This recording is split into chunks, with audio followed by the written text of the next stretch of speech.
I would like to do is, of course, go through the scriptures and look at what's been taking place over the last 5 or 6 weeks, no more. Yes, some of the verses or some of the quotes I'll give you from newspapers might be outside of that period, but dominantly it's what's happened in the last few weeks that we're going to be looking at. But first of all, let's remind ourselves, but what that states to us is this, that we are called on to watch, brethren and sisters, in all the key quotes that relate to our day. Now, in the tail end of the Olivet prophecies, in Matthew chapter 24 and Matthew chapter 25, Mark 13 and so on, when he's talking of our day, he says, watch. Again in Paul, when he's talking about having talked about the resurrection, he goes on into chapter 5 and he tells us to watch. And of course in Revelation 16, the next verse speaks of Armageddon. He tells us just before that, watch. Now that has always moved me particularly, because I've always seen that as a critical thing for us in the last days. The key exhortation is watch. Well, brothers and sisters, I believe the time is very short, indeed, exceedingly short.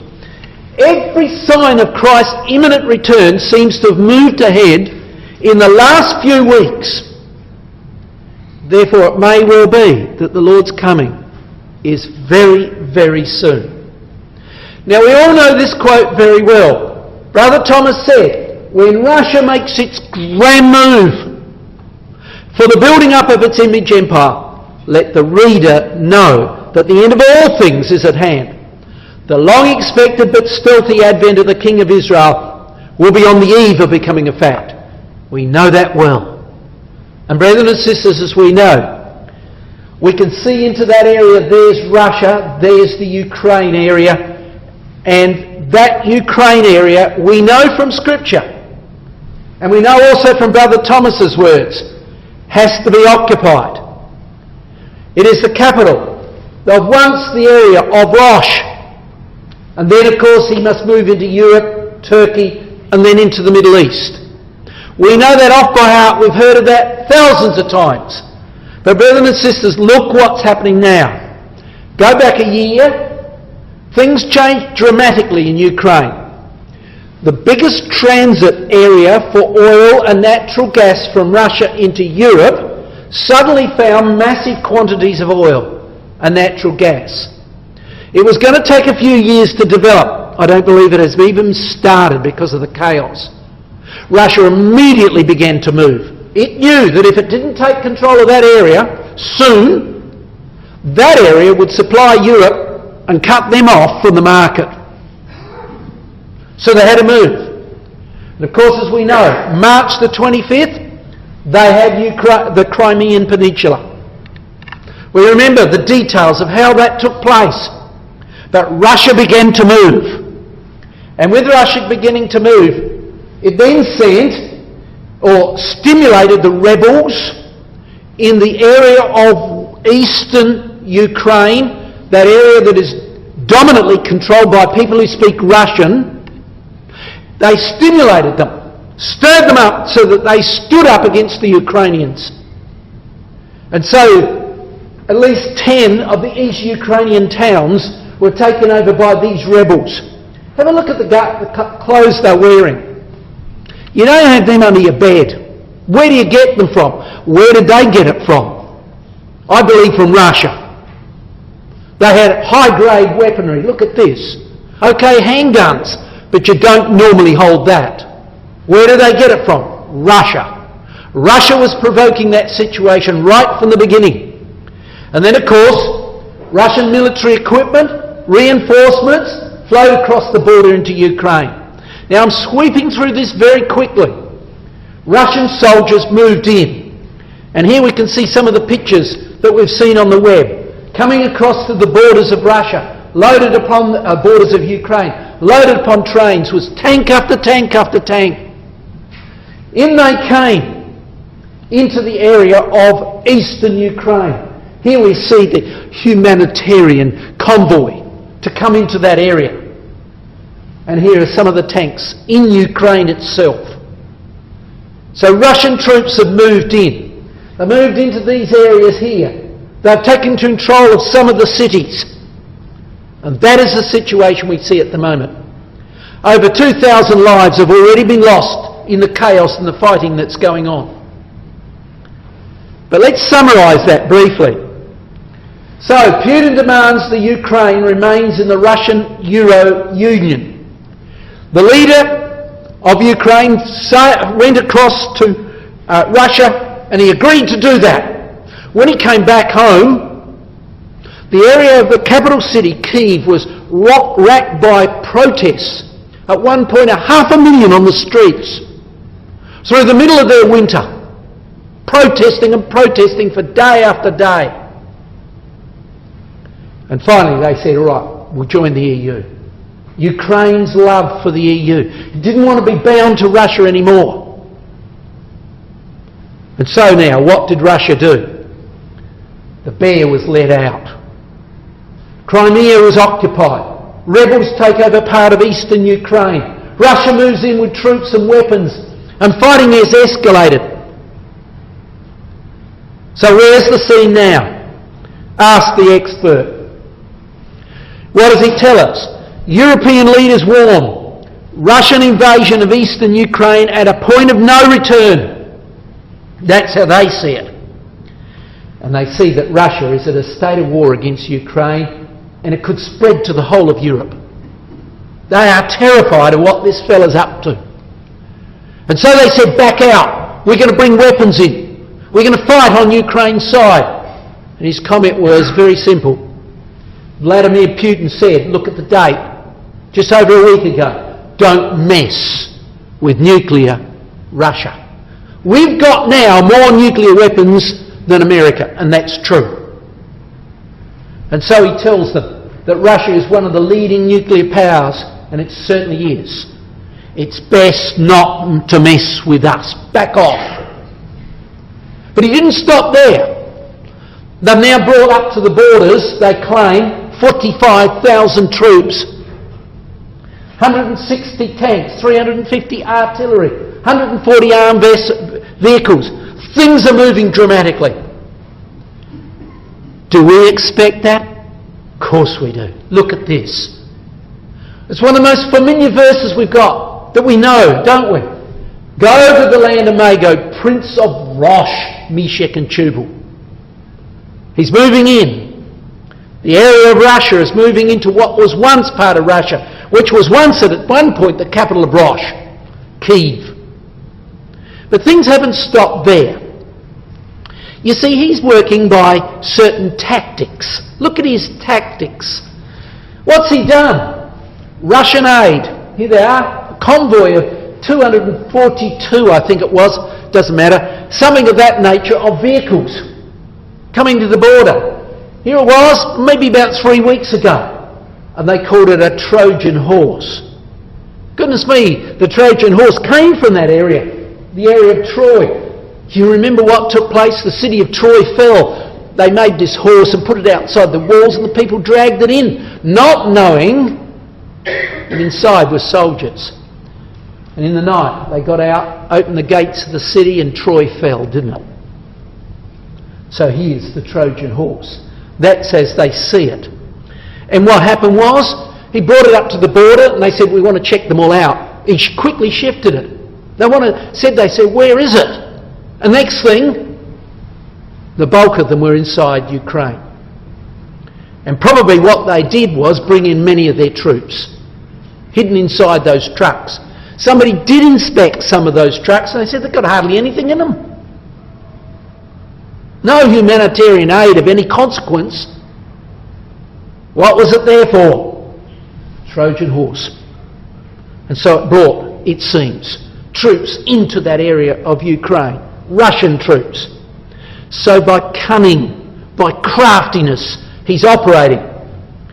Now he says to them, I'm ready to have a state developed here, an independent state. Doesn't have to be pro-Russian, doesn't have to be controlled by Russian. Statehood is the term he used. And so he raises this issue there.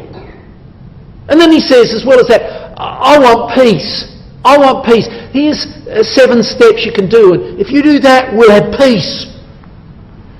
Cunning, false words are what he is saying, and the world knows it. The North Atlantic Treaty Organisation. Cameron said, think about that. Do you remember? And Cameron went over and he saw Hitler. Sorry, let me say that again. Cameron said, remember what took place in the Second World War? Chamberlain, the Prime Minister, went over to see Hitler. Came home and said, peace in our time. He was deceived by the lies of Hitler. And he's saying, you're hearing the lies from Putin. Be careful, be careful. They had a big meeting in Wales only about a week ago. And people came out from that. And they weren't determined as Britain wanted them to be. We'll see that in a minute. You can see, he's whistling. Yeah, no big problem for me. What's going on there? And so we could rename NATO. Or better, no tough action taken organisation. That's my description of it. Doesn't ring quite true, but there we are. That's exactly what's happening. They're not coming out resolute. Now, brothers and sisters, what do you expect Russia to do? What do you expect Mr. Putin to do? Here's what the Bible told us he'd do. And in the latter time, our days, a king of fierce countenance, I believe Putin, shall stand up, and through his policy also he caused craft, deceit. Remember the Trojan horse vehicles? Lies. I'll give them statehood. Lies. Deceit to succeed. And in his hand he shall magnify himself in his heart. And by peace, here's my steps to peace. You follow these and it'll be all over. And NATO, part of them are deceived by his treachery. Exactly as we would expect. Exactly what the scriptures have said. Thousands of years ago. It's stunning.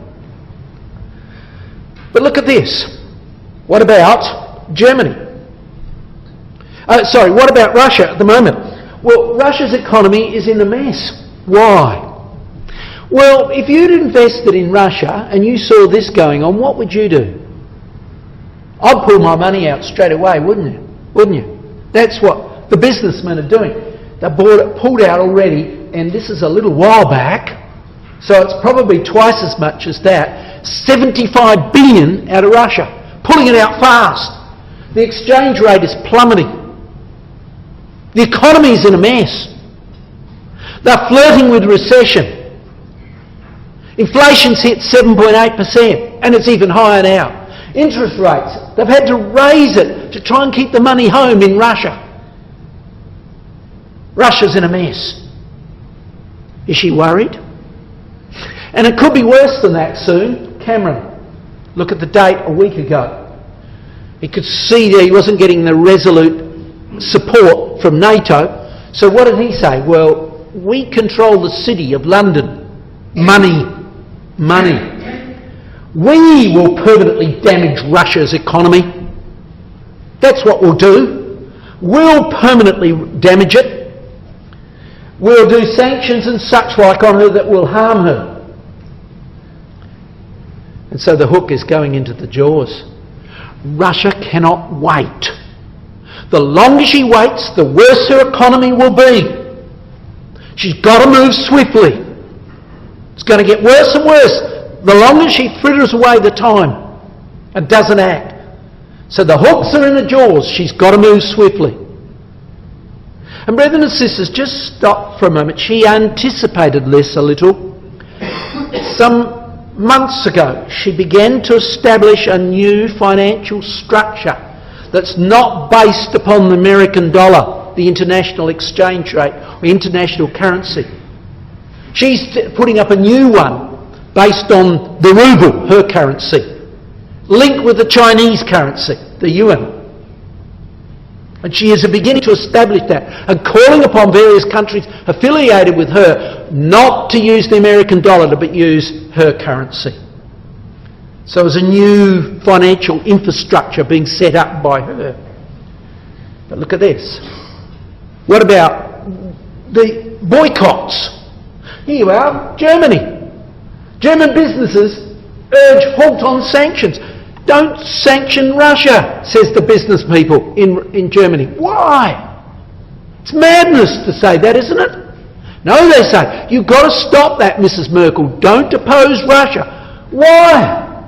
Well, what he's saying, look, we've got huge amounts of money invested in Russia. Here's a list of the biggest companies and what they're going to lose. They are 1,095 billion if Russia cuts them off, right through to 1,300 billion.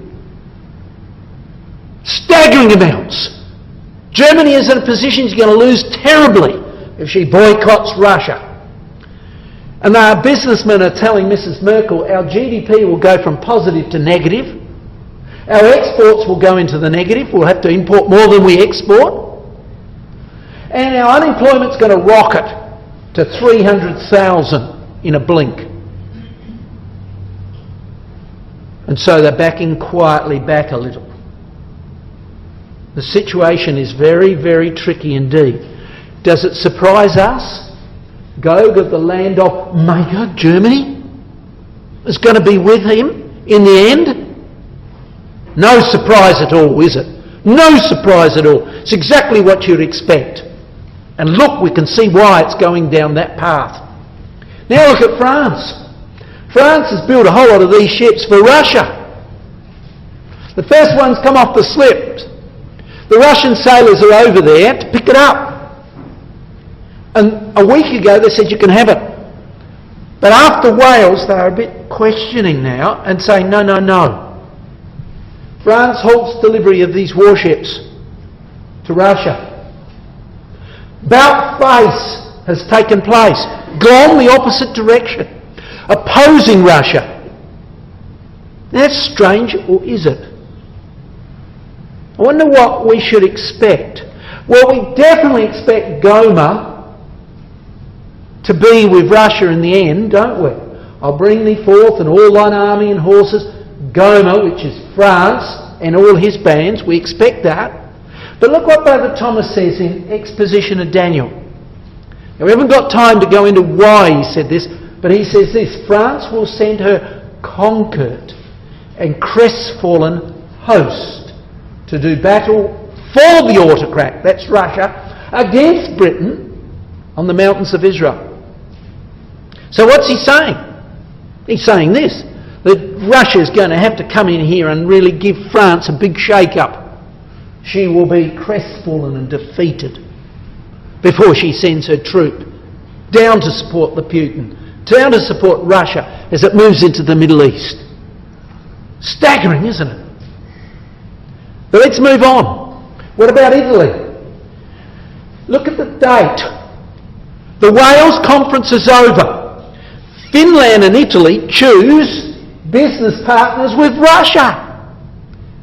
Oppose the new European Union sanctions over events in Ukraine. Moving towards Russia. Now, I caution a little bit, that is a Russian paper.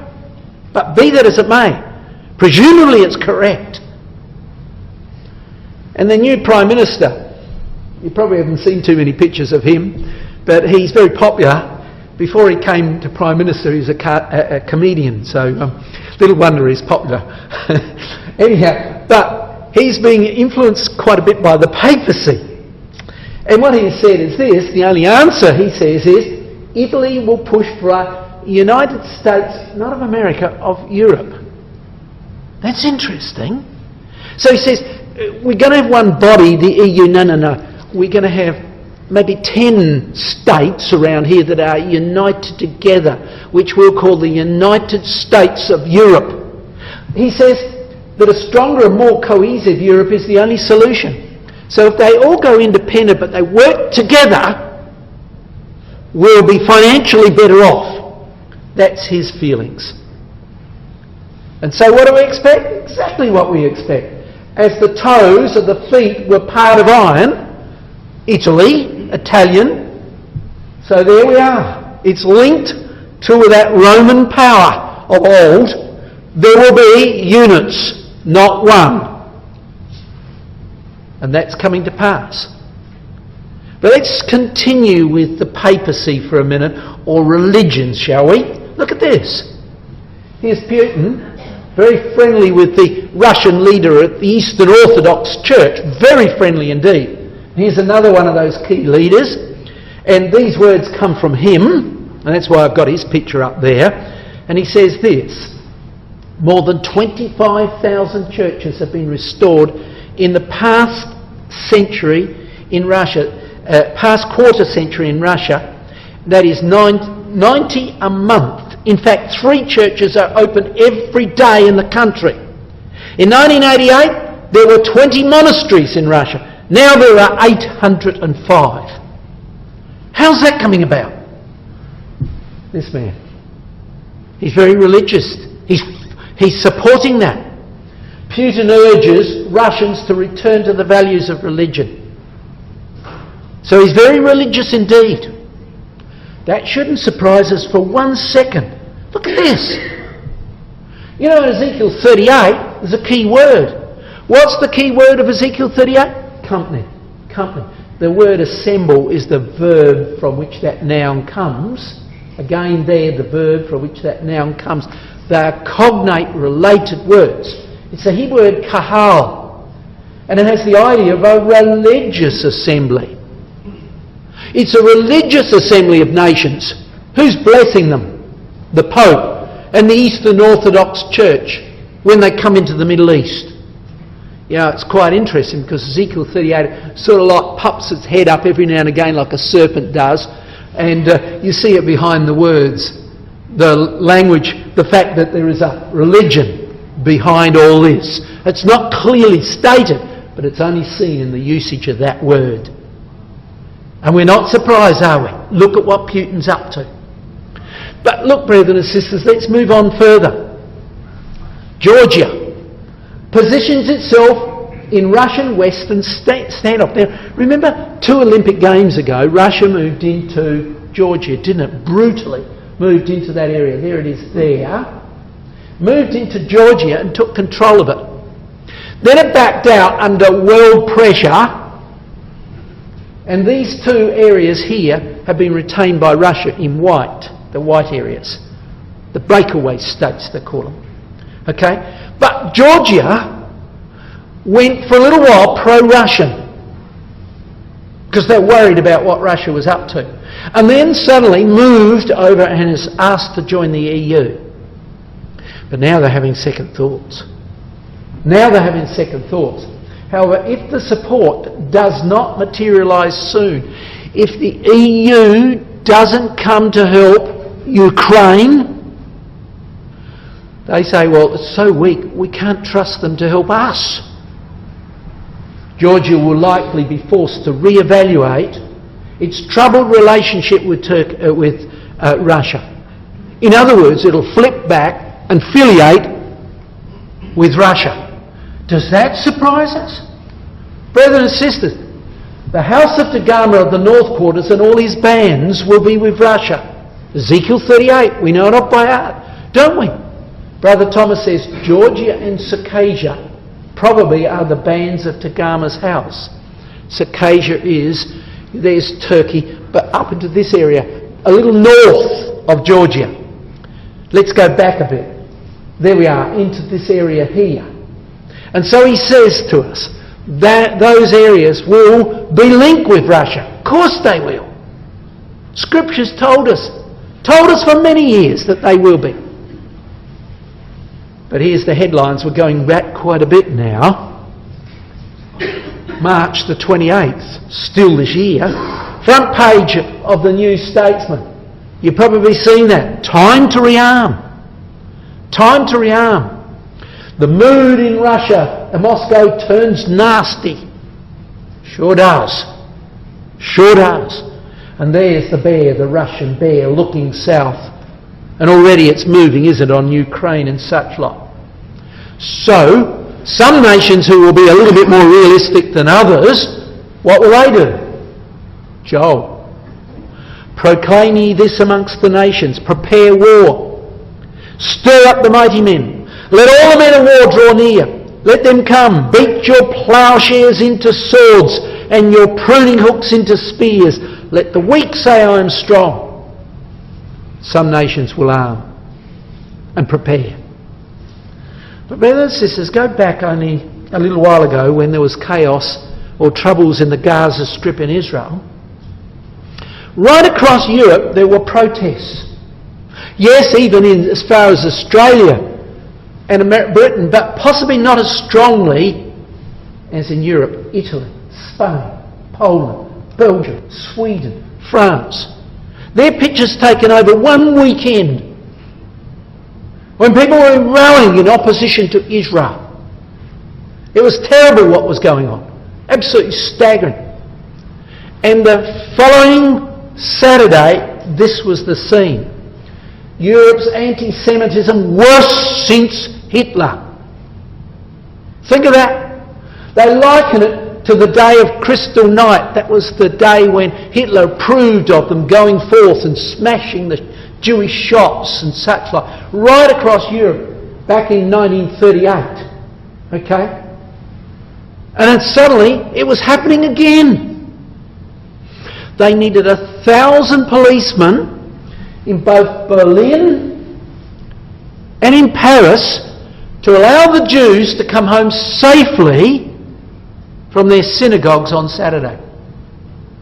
Yes, they got home safely, but 8 of the synagogues were burnt. Not burnt down, presumably they put out, but attempted to be burnt. Staggering what was going on.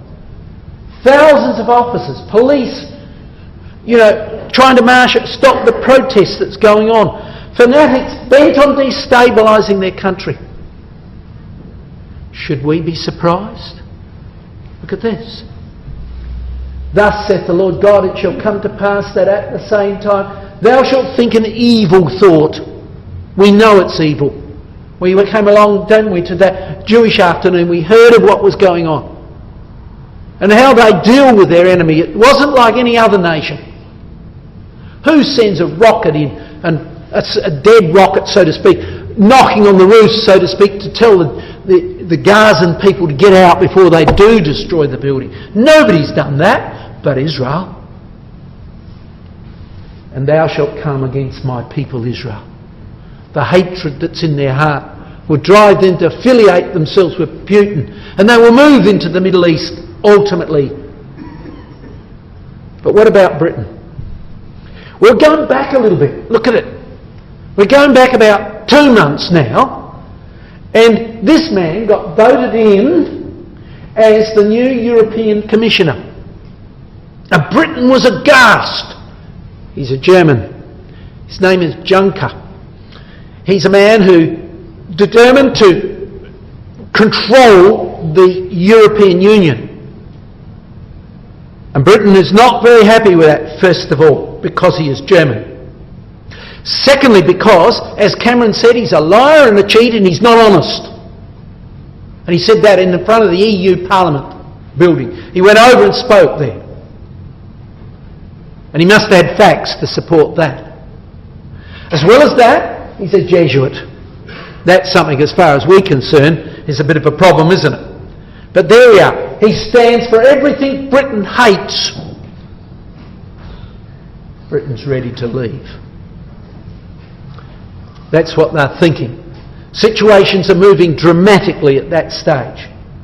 Now put that slightly aside. So she's moving away, it looks, ultimately, from the EU. How quick? We don't know. But it does look like it will be soon. But at the same time, look at this. Cameron's speech to the Knesset. Look at the date. This year he went down and he said his support for Israel was unbreakable. Unbreakable. Does that surprise us? The merchants of Tarshish aren't affiliated with Gog or Europe. Britain is going to break away from that, and the signs are there. But as well as that, what do when Russia comes into the Middle East? They oppose it. They are pro-Israel. They are pro-Israel. Have you come to take a spoil? It's not as strong as it ought to be, but they oppose it. And they're not alone. Look at this. This year, Canadian Prime Minister went over and he spoke in the Knesset. Have a look, the red carpet's out for him. They knew what he was going to say. The place was absolutely chocker as he spoke complimentary words to Israel. They were thrilled with what he said. But he's not the only one who's pro-Israel. I don't know if you know this man, Abbott. There's the day he won his election. There's he's with his family. And his election speech contained these words: "We are firmly committed to restoring the Australian-Israeli friendship to the strength it enjoyed under John Howard's government." We are firmly committed to it. But he's not alone. Here's another man. This man won the biggest election the world has ever seen. Billions voted in India. Only late last year, I think it was. No, it might have been early this year. But anyhow, he's come to power. Won a landslide victory, no doubt about it. India's new Prime Minister touted as Israel's best friend in Southeast Asia, and he says, "I will soon make a trip to Israel. I'm a friend of the Jews." And not only that, the Indian people came to him and said, "Look, we're very worried about the economy of India. We would like it to be a little bit better. What can you do to help it, Mr. Modi? Can you help us? We'd like it to catch up with China." He says, "No problems. No problems." He says, "I will go to Israel and I'll invite many of their businessmen to come over here, set up business in India and show us what to do. And I tell you what, we'll take off." And he's probably right. And so we can see, it's not a big surprise, is it? The merchants at Tarshish with all the young lions thereof, Commonwealth countries. Britain, yes, of course. And Australia. And of course Canada and India. There they are. Fulfilling exactly what we expect. But now, look at this. This is critical. There is the leader of it, Turkey, Mr. Erdogan, right? Turkey threatens to close the Bosporus on the Russian ships, that waterway. Most of the Russian ships are found in there and at Sevastopol. That's their warm water port. If they want to get out and don't want to just sail around the Black Sea, they've got to go through the Bosporus. They've got to have Turkey's permission to do so. They don't ask for it anymore, but if Turkey wanted to close it, it'd be all over, wouldn't it? He said, when they took hold of Crimea, he said, "You look out how you deal with our ethnic Turkish people inside Ukraine and Crimea. They're called the Tatars. If you're cruel to them like you traditionally have been, we will close the Bosphorus to Russian vessels. That's our aim. We will do it. Listen." But the paper article was quite staggered that he wrote that. You do not say that to Putin. They commented that it was a terribly risky comment. And it sure is. Russia will therefore, when it comes, will come through here by ship across there, as we've just read about in Daniel 11, and sweep into that area. Remember, the king of the south shall push at him, then the king of the north shall come against him, Turkey. We've known that for years. That's the power of the Ottoman, based at Constantinople. And he'll come like a whirlwind. Little wonder. With chariots and with horsemen and with many ships. But here's the key thing. Look, this is what Brother Thomas said. I'd like you to look at this green bit down here. Huh? This is what Brother Thomas said. We, brethren and sisters, you do not have to wait the advance of the Russian Gog against Constantinople. What's he talking about? Christ's return. Now, he wasn't dogmatic. He said, it's my personal opinion. But how often has he been right?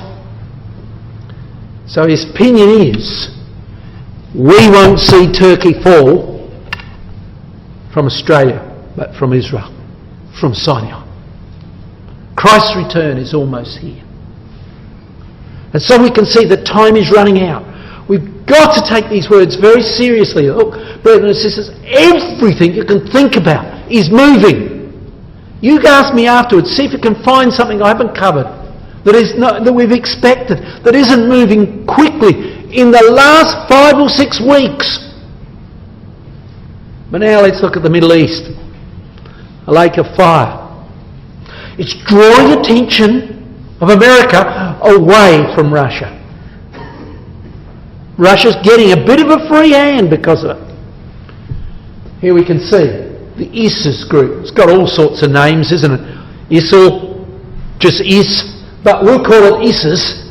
That is the Islamic group. That Sunni group is now the size of Britain. Look at the date. 5 days ago. What happened? Well, they were fighting over here in Syria against the Assad regime, the leader in Damascus. But somehow they got together, they got their ideas changed, and they went for the idea of terrorism.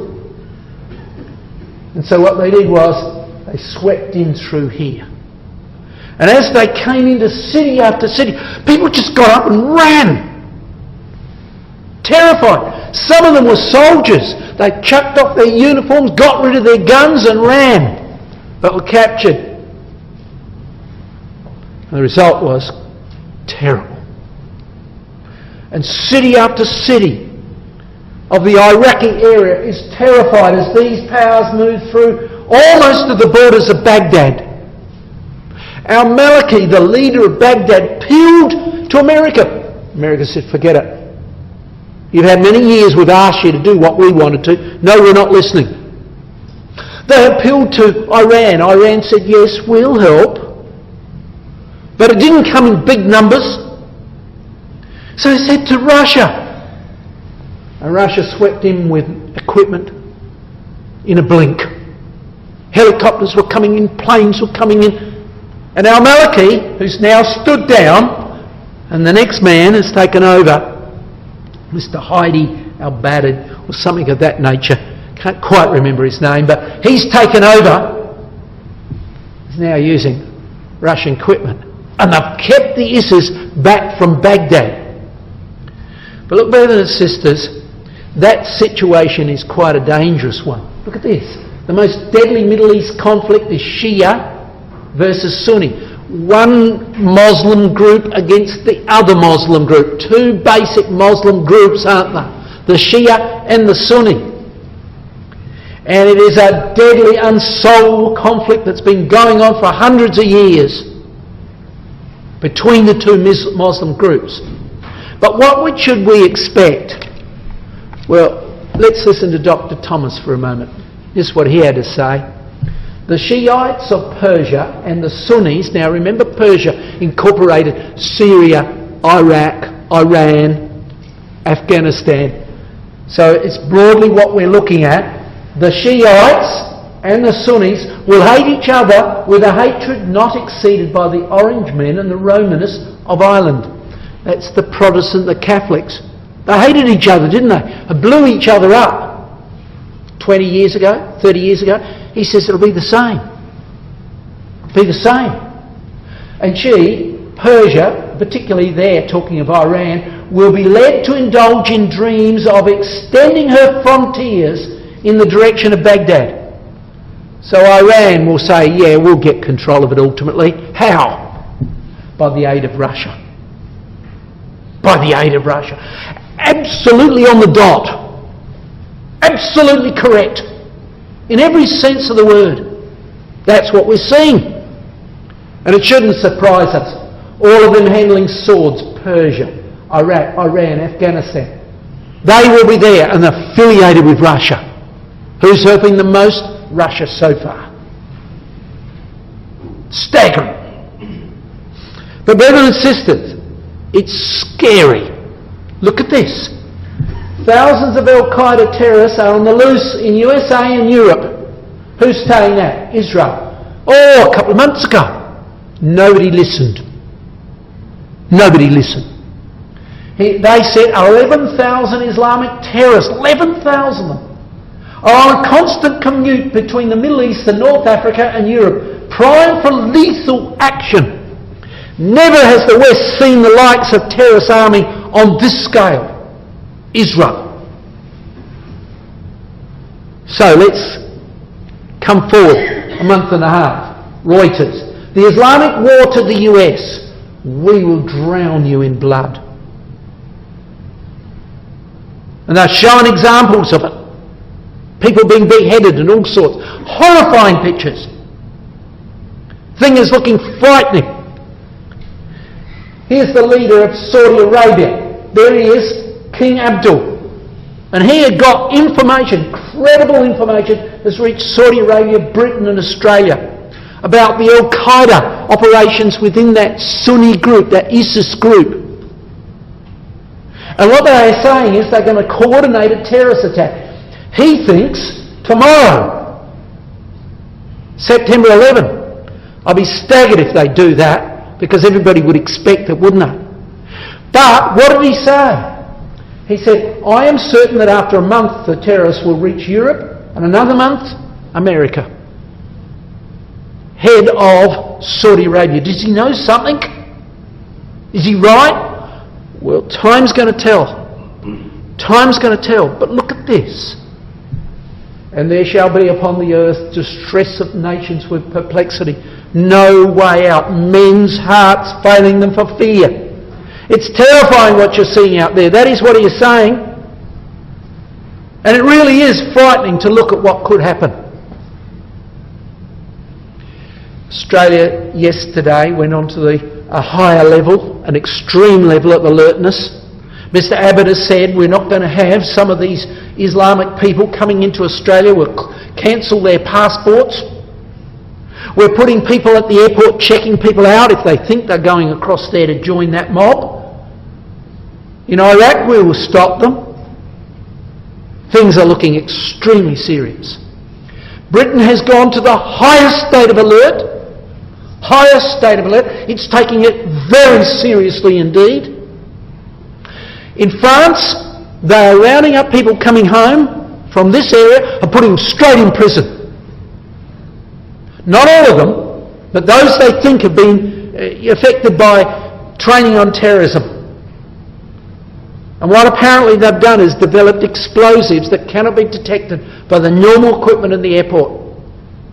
And some people are even having operations of putting the explosives inside themselves. Horrific to listen and hear about. But brothers and sisters, not the only thing that's frightening. Look at that. What's this? It's a disease, a virus. You can't use antibiotics against this. And it's spiralling out of control. This morning's news, they said, I think it was nearly 2,300 had died in the last 21 days. About 70% of all contracted, doesn't matter if they're in any hospital, they die. Horrific.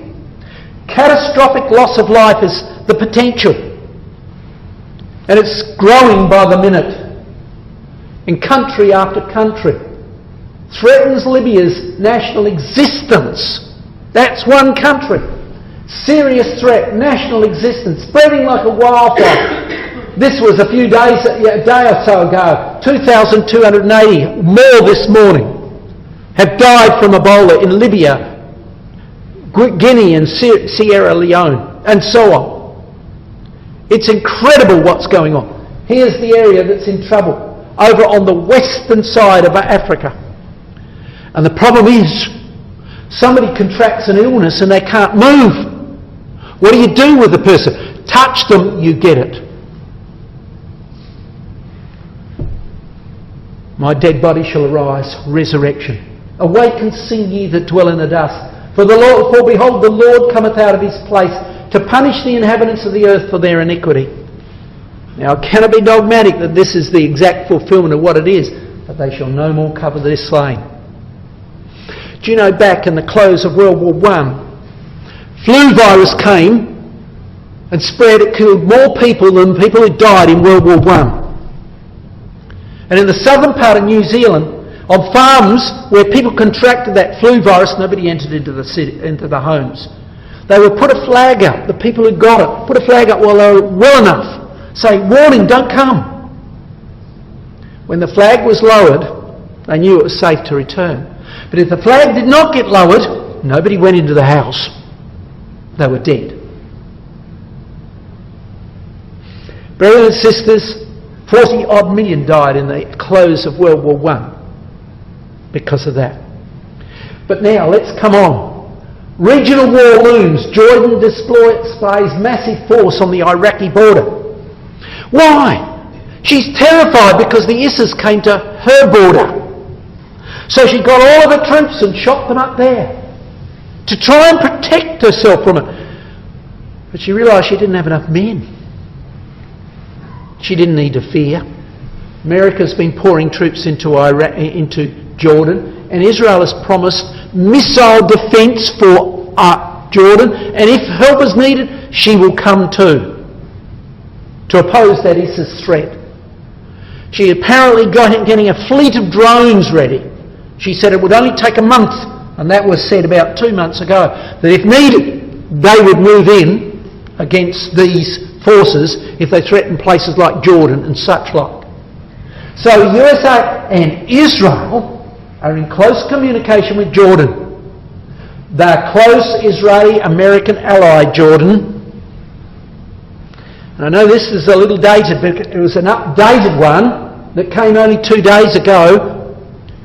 Israel and Jordan has signed a $500 million natural gas, and the latest one is oil deal to supply Jordan with all that it needs. Israel and Jordan together. That's what we expect, isn't it? Look what we've expected. Even Edom and Moab and the chief of the children of Ammon. That's Jordan. They will be affiliated with the Tarshan power, won't they? And they will oppose Russia when Russia comes into the Middle East. He shall enter also into the glorious land. There's Russia. And many countries shall be overthrown. But these shall escape out of his hand. Jordan. And we have always believed that will be because they are allied to the Tarshan power. Now let's look at Israel. Israel, brethren and sisters, Netanyahu says we're never going to leave the West Bank. We've had it. We cannot have a Gaza in the West Bank. Look what happened when we gave Gaza to the Arabs back in 2005. We cannot leave. Otherwise the ISIS will sweep in, and the people in the West Bank are already willingly happy for the ISIS to get in there. So Israel said, we're going to stay. There will be a military presence in the West Bank, and that's not going to change. Otherwise they'll be sending missiles into Tel Aviv. We can't have that. And so they're moving on the West Bank already. They've taken up 2 large areas. And I believe the design of that is to break up the West Bank. So the people in that area have got to move through Jewish areas if they're trying to coordinate some sort of attack against Israel. Israel is moving to get control of that area totally. Is that a surprise? In the latter years, thou shalt come into the land that is gathered out of many people against the mountains of Israel. The West Bank is the mountains of Israel, isn't it?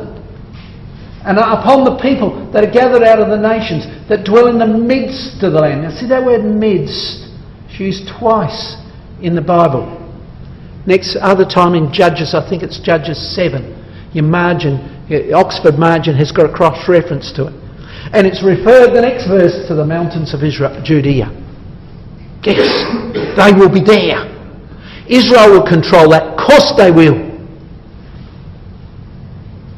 But as well as that, look at this, brethren and sisters. Here's Netanyahu. He's gone up into the Golan Heights to a hospital set up there. What for? Well, they've treated 900 Syrians over the last year or so while the fighting's going on. They're building goodwill across the Golan boundary with some of the troops, or some of the Syrians in there. And their aim is to form a buffer zone there that'll be pro-Israel. Another buffer zone down here that is pro-Israel. They're having troubles with that, but they're working on it. But what about their other neighbours? Arab leaders view Hamas as worse than Israel. Stay silent. 2 years ago, Israel found itself pressed from all sides by unfriendly Arab neighbours to end the fighting. Not this time. Egypt has led a new coalition of Arab states, including Jordan, Saudi Arabia and United Arab Emirates, and lined up with Israel. They can see how crazy this mob is. The people in Gaza, the Hamas, are affiliated with the ISIS type. Murderers and such like. They're madmen. We can't have that. So they're affiliated together with Israel. And so Gaza is becoming isolated at the south from Egypt, at the west by Jordan, at the east by Jordan, and so on. And Saudi Arabia is not sending any money to help them. They will dwell in unwalled villages at rest securely. Ultimately, how far away will that be? It could be any minute, but this is what Brother Thomas said. The return of security and prosperity to the tent, that's Israel, must either precede the development of us, the one Yahweh man, or be concurrent with the operations in the recesses of Timah at Sinai. So he says very simply, Christ comes, that peace will take place in the Middle East either just before Christ comes or shortly afterwards. And we're seeing the potential for it now. As the Gaza Strip area becomes isolated, Israel takes over that West Bank. Now, a little on Gaza. Here we can see the Gaza Strip area. Population, about twice the population of Adelaide. Area, 60 miles by 60 miles, 60 kilometres by 10 kilometres, 60 by 60, thereabouts. And GDP, very poor. No economy. Reason is, Israel, when they gave it to them, gave it a going economy.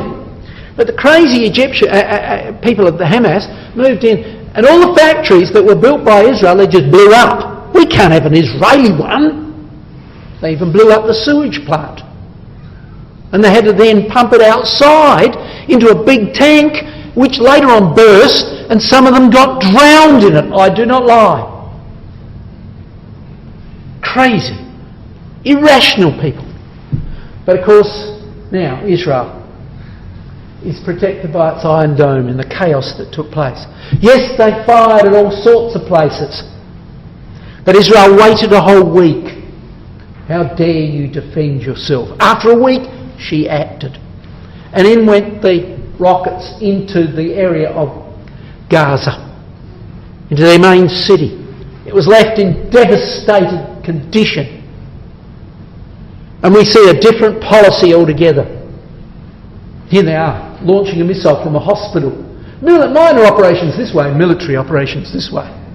It picks up the idea, doesn't it? That's what they're doing. Look at this. Israelis defence, Hamas's defence. They're firing missiles from middle of school grounds. No mistake about it. They did and they continued. So one of the key writers in America said this. My time's been gone, so here it is. Here's the difference between us, explains the Israeli Prime Minister. And he's quoting it, saying this is right. We're using missile defence to protect our civilians, and they're using their civilians to protect their missiles. Moral clarity. That's the truth, he's saying. They telephone people up, say we're going to bomb your building, then they drop a warning charge and then they hit it. Who's ever done that? Britain can see this. This man was the Foreign Minister of Britain. Gaza conflicts causes a split in the UK Parliament, the key leading party, Cameron's party. He stood down. This man was put in and immediately flew to Israel. The difference was over Israel. He didn't agree, you're out. Cameron said, you're in. And he came over and he said to Israel, we'll help you. What they meant, we don't know. But after that, Netanyahu said, an internationally supervised demilitarised zone around Gaza is the only answer. We cannot allow weapons to go into this area. We must have an international framework for its demilitarisation. What did Brother Thomas say? Who will control Gaza? The power that comes into possession of Tyre and Zidon on the coast of Palestine is that which is in the area of Edom, Ammon and Moab. The latter day antagonists of Gog, Tarshish, Britain, or Commonwealth countries. Amazing. Amazing. The indications are that way. And now, another key sign, Israel. Look what's happening. Israel's transformation from a land of milk and honey into a land awash with oil and gas money. It's looking like it's becoming wealthy. We know that, don't we? Massive amounts of oil and natural gas. More than Saudi Arabia. Think of that. But as well as that, we haven't time to deal with the economy of Israel in detail. But young people over there, they come out of the army, they go into business, put their feet up and sit in front of a computer, work on it for maybe a couple of months, maybe a year or two, and then sell what they made, Viber, to Japan for 900 million. Not a bad kick-off, eh? 900 million. And there's a lot of that happening in Israel. Jews are behind all the key things in the computing world. Google, Facebook, you name it. And many of them come from Israel. What do we expect? To carry away silver and gold, cattle and goods. Economically strong and a good producer of food. They are producing food per acre, I think it is 18 times better than Australia. Per acre. And much of Israel, as many of you will know, is absolute dead waste. From Beersheba south. But brethren and sisters, as we look back over that, what have we seen? We've seen virtually everything we can think of has moved in the last 5 weeks. Dramatically moved ahead. What does it tell us? Are we watching? Are we ready? We don't know definitively when he's coming. But of that day and hour knoweth no man. Watch ye therefore, for ye know not the hour. In such an hour ye think not. He looketh for him. When he looketh for him. When he's not expecting him. But it shouldn't be for us. Shouldn't be like that for us, brothers and sisters. Why? Because look what the key point is. Watch therefore. Be ye ready. Watch therefore. Tell me, what do we have to hear now before Christ comes? Is there anything? Is there anything? Look at some of the other things just for a moment. You've seen this before. But there's been lunar eclipses, 4 of them, on a Jewish year, on 7 occasions since the time of Christ. Lunar eclipses. Look at the dates. Significant dates. Significant dates. And now, the last one is this.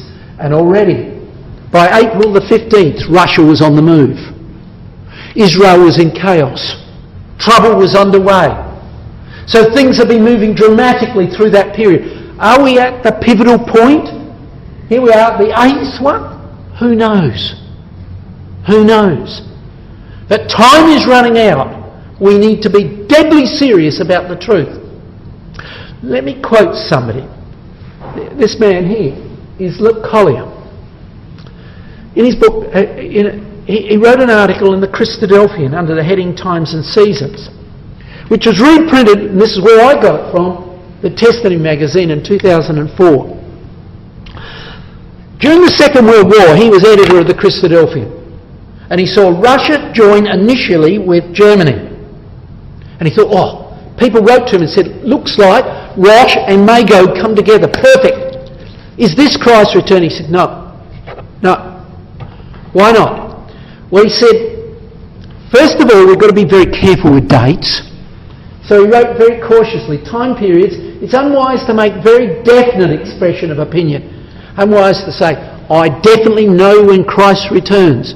No man knows the day nor the hour, says the Scripture. He says, I'm not going to do that. But it's a worse error to be indifferent about dates. He said, if you want to know my opinion, he said, focus, help the Catholic Church, help them against some of the invading powers and help to establish it as a pseudo-political power, did so in the year 754 to 756. Okay? He said, if we add 1,260, that'd be my date. What it is, I don't know, but that's an inconsequential date. And we're in that period. Now, brothers and sisters and young people, we should take this very seriously. What does it mean? We need to be very earnest in our prayers. That our heart might be right with our God. That it might be transformed and changed by the influence of that word. And we need to be doing our daily readings and praying to God that it may have an impact upon us, so it has a deep, changing impact. So we become like Christ. We follow his example. We show that love of God's word, like the 10 virgins, the 5 faithful virgins. We apply ourselves in the truth, as did those ones who were in Matthew chapter 25. And we show a love and consideration for our brethren and sisters. As we look at those things, remember, the time could be short. We don't know. We cannot be definitive. It's unwise to say it is, but at the same time it's unwise to overlook it. How are we performing? What are we doing? Are we really being diligent about the truth? It could be tomorrow. September the 25th is Rosh Hashanah, the day of blowing of trumpets. Who knows? Is it this year? Is it next year? Is it the year after? We don't know, but it could be. And I've never in my life seen anything like the last 5 weeks. Well, let's conclude. So, here's our day. And there shall be upon the earth distress of nations, is there? With perplexity, no way out, is there? Men's hearts failing them for fear, Ebola, terrorism, is there? Of course there is. And for looking after those things which are coming on the earth, what's the answer? And he concludes, and when those things begin to come to pass, it could be coming to pass definitively in a few months' time, but it's when he begins, lift up your heads, for your redemption draweth nigh. Well, let's leave it there. But as you can see, the time is indeed very, very short. Let's pray that Christ's return will be here very soon. Thank you.